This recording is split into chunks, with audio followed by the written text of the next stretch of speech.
नमस्कार दोस्तों, राधे राधे, जय श्री कृष्ण। आज हम पुरुषोत्तम मास की पावन कथा और महिमा का श्रवण करेंगे।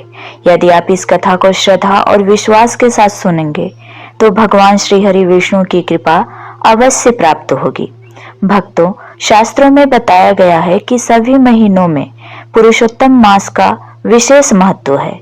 यह मास भगवान विष्णु को अत्यंत प्रिय है, इसलिए इसे भगवान के नाम से पुरुषोत्तम मास कहा जाता है। कथा के अनुसार बहुत समय पहले सभी महीने अपने अपने गुणों के कारण सम्मान प्राप्त करते थे, लेकिन एक अतिरिक्त मास ऐसा था जिसे कोई सम्मान नहीं देता था। लोग उसे मलमास कहकर पुकारते थे। उसके समय में कोई शुभ कार्य नहीं किया जाता था। इस कारण वह मास अत्यंत दुखी रहने लगा।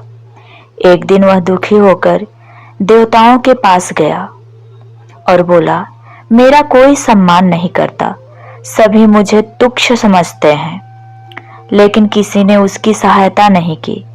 तब वह भगवान विष्णु की शरण में पहुंचा। भगवान के चरणों में गिरकर उसने अपनी व्यथा सुनाई और कहा, प्रभु, मेरा जीवन व्यर्थ हो गया, मेरा कोई महत्व नहीं है।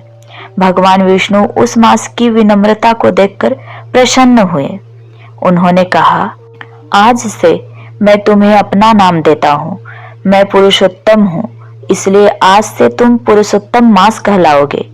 जो भी भक्त इस मास में भक्ति, जप, तप, दान और सेवा करेगा उसे विशेष पुण्य प्राप्त होगा।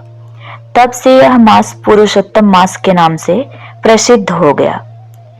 भक्तों, पंडित और संत बताते हैं कि इस मास में किया गया छोटा सा पुण्य भी अनेक गुना बढ़कर फल देता है। यदि कोई व्यक्ति एक माला भगवान के नाम की जपता है तो उसका फल सामान्य दिनों की अपेक्षा अधिक मिलता है।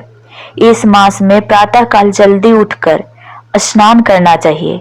भगवान विष्णु, श्री कृष्ण और माता तुलसी की पूजा करनी चाहिए। गीता का पाठ करना चाहिए। विष्णु सहस्त्र नाम का जाप करना चाहिए। भक्तों, एक बार एक निर्धन ब्राह्मण था। उसके पास धन नहीं था, लेकिन वह भगवान का बड़ा भक्त था। जब पुरुषोत्तम मास आया तो उसने निश्चय किया कि वह पूरे महीने भगवान का स्मरण करेगा। वह प्रतिदिन स्नान करता, मंदिर जाता, श्रद्धा से भगवान का नाम लेता। उसके पास दान करने के लिए धन नहीं था, इसलिए वह लोगों की सेवा करता और मधुर वाणी बोलता। महीना समाप्त होने पर भगवान उसकी भक्ति से प्रसन्न हुए। धीरे धीरे उसके जीवन की कठिनाइयां दूर होने लगी और उसके घर में सुख शांति आने लगी।